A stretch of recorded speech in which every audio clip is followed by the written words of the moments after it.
Саламатсыздар ма оқушылар? Математика сабағы. Сабақтың тақырыбы кері есепті құрастыру және шығару. Бүгінгі сабақта кері есеп құрастыруды және оны шығаруды үйренесің. Бірінші тапсырмаға қарайық. Есептерді салыстыр. Есептердің шартын оқы. Сен бұл есептерді қалай атайсың? Неге? Есептердің сызбасын құрып, оларды шығар. Кәнеки бірінші тапсырмаға қарайық. Дина есеп шығаруға 10 минут, ал сурет салуға 30 минут жұмсады.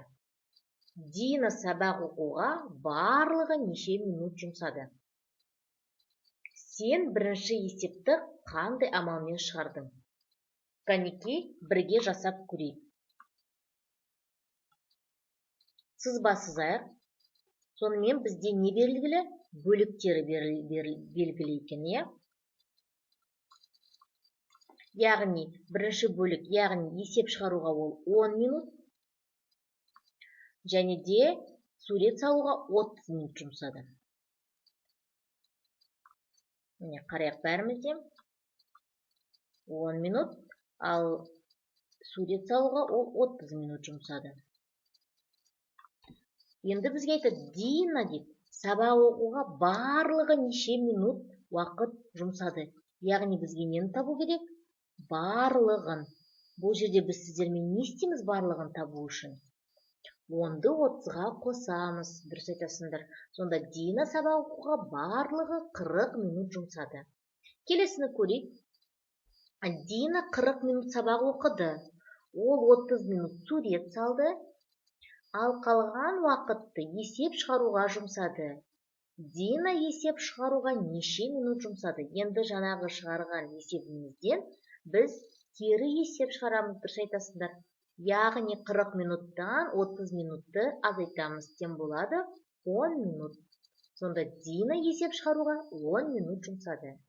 Және соңғысын қарайық. Дина 40 минут сабақ оқыды. Ол 10 минут есеп шығарды. Ал қалған уақытта сурет салды. Дина сурет салуға неше минут жұмсады? Яғни 40 минут белгілі, оның есеп шығарған 10 минут азайтамыз. Тем болады 30 минут. Сонда Дина сурет салуға 30 минут жұмсады. Енді бірінші есепті біз сіздермен қандай амалмен шығардық? Қосу амалымен. Ал соған берілген кері есептерді ше? Азайту амалымен шығардық, дұрыс айтасыздар. Сонымен осыдан қандай ереже шығаруға болады? Қосу амалымен берілген есепке кері есеп азайту амалымен шығарылады. Есімізде сақтайық. Келесі тапсырма қарайық. Сызба бойынша есеп құрастыр. Берілген есепке неше кері есеп құрастыруға болады? Кері есептер құрастырып шығар. Кәнеки, қандай есеп құрастыруға болады? Айдана дүкеннен 13 алма және 5 алмұрт сатып алды. Айдана барлығы неше жеміс сатып алды? Міне, көрдіңіз, бізде белгілі бөліктері белгілі, енді бізге барлығын табу керек. Ол үшін не істейміз? 13-ті 5-ке қосамыз. 13 қосу 5, тем болады 18. Сонда жауабы Айдана барлығы 18 жеміс сатып алды. Енді сізге айтады, неше кері есеп құрастыруға болады? Дұрыс, 2 кері есеп құрастыруға болады, балалар. Енді қарайық. Бізге енді бір кері есеп құрастырып көрейік. Сонымен, Айдана барлығы 18 жеміс дүкеннен 18 жеміс сатып алды. Оның 13-і алма, ал қалғаны алмұрт. Айдана дүкеннен неше алмұрт сатып алды? Енді бұнда не істейміз? 18-ден 13-ті азайтамыз. Тем болады 5. Жауабы Айдана дүкеннен 5 алмұрт сатып алды. Түсінікті ғой, оқушылар, көрдіңіздер ме? Сонымен біз сіздермен жаңағы есепті шығарған кезде қандай амал қолдандық? Қосу амалын қолдандық. Ал оған кері есеп құрастырған кезде біз азайту амалын қолдандық, яғни барлығынан белгілі бөлікті азайттық. Келесі тапсырма шығарып көр. Есепті оқы, есептің сызбасын құрастыр және оны шығар дейді. Енді қарайық. Мерекеге арнап 17 шар сатып алынды. 6 шар жарылды. Неше шар қалды? Сонымен бізде барлығы неше шар берілген екен? 17 шар. Дұрыс айтасыздар. Кәнекей, бірге сызба сызып көрейік. Сонымен сызбаны сызайық. Барлығы бізге неше шар? 17 шар берілген. Міне, барлығы 17 шар. 6 шар жарылды дейді. Кәнекей. Мына жерге 6 шар дейік. Яғни бұл жарылғаны 6 шар. Енді белгісіз бөлікті біз табамыз. Яғни бұл белгісіз бөлік неше шар қалғанын. Енді есептеу үшін не істейміз? Белгілі бөлікті азайтамыз. 17 азайту 6 тең болады 11. Сонда жауабы 11 шар қалды. Енді айтады балалар, берілген есеп қандай амалмен шығарылды? Жаңағы біз берген есепті біз сіздермен азайту амалымен шығардық. Ал енді оған кері есеп құрастыратын болсақ, қандай амалмен шығарамыз? Қосу амалымен шығарамыз. Оқушылар, сонымен бізге егер есеп азайту амалымен берілетін болса, азайтуға кері амал қосу, қосуға кері амал азайту. Соны есімізден шығармайық. Келесі тапсырма ойлан. Есепті оқып шық және оны шығар. Берілген есепке кері есептер құрастыр.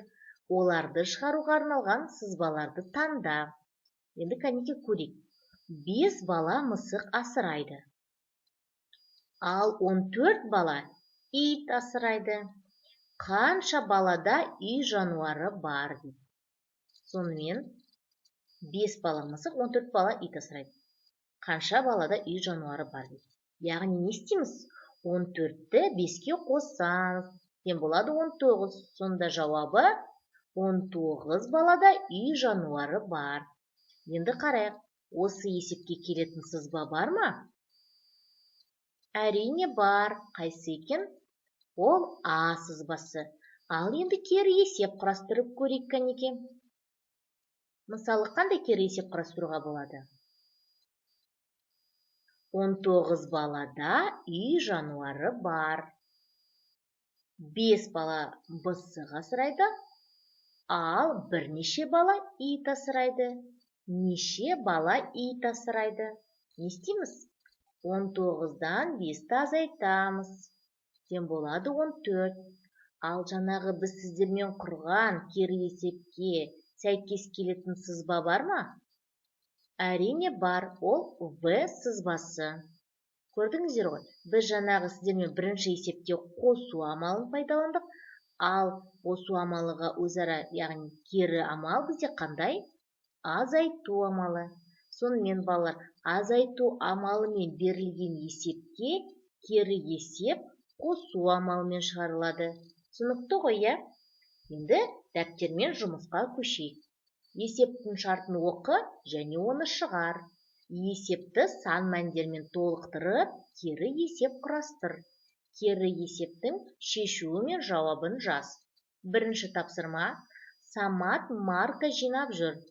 Оның топтамасында спорт түрлері бейнеленген 27 марка.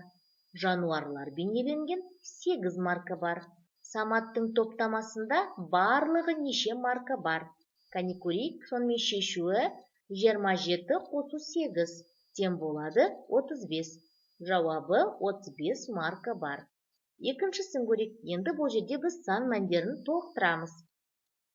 Самат марка жинап жүр. Оның топтамасында барлығы неше жаңағы шешуін қараңыздар? 35 марка бар. Оның кәнекей неше? 27-сінде спорт түрлері, қалғанында жануарлар бейнеленген. Қанша маркада жануарлар бейнеленген? Шешуі: 35 азайту 27 тең болады 8. Жауабы: 8 маркада жануарлар бейнеленген. Соңғысын қарайық.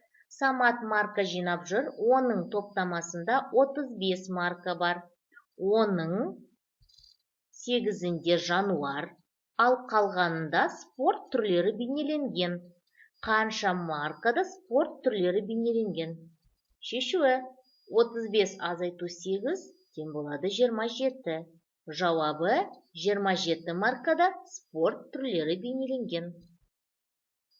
Келесі дәптердегі жұмыс Сәбираның сүйікті ісі. Сәбира сурет салуды ұнатады. Ол гүлдің суреті салынған 14 ашық хат және жануарлардың суреті салынған 5 ашық хат дайындады. Сәбира барлығы неше ашық хат дайындады? Есепті оқы, оны шығару үшін сызба құр. Қойын дәптердің бетіне шешуі мен жауабын жаз. Бірінші қысқаша жазылуын жазайық. Сонымен гүлдің суреті 14, жануарлардың суреті 5. Нені табу керек? Барлығын, оны сызба арқылы көрсетеміз. Енді осы сөз есепке сызбасы сызайық, кәнекей. Міне, 2 бөлік берілген, 14, 5 бізге барлығын табу керек. Шешуі: 14 қосу 5 тең болады 19. Жауабы: барлығы 19 ашық хат дайындады. Келесі, енді осы есепке кері есеп құрастырайық. Біз білеміз, егер біздің есебіміз қосу амалына болатын болса, кері есеп, яғни кері амал болған азайту амалымен шығарылады. Яғни есептің шартына қарайық. Гүлдің суреті 14, жануарлардың суреті белгісіз, ал барлығы 19. Сызбаға қарайық. Бір бөлігі белгілі, екінші бөлігі белгісіз, бірақ барлығын 19 екені белгілі болып тұр. Шешуі: 19 азайту 14 тең болады 5. Жауабы: жануарлардың суреті салынған 5 ашық хат дайындады.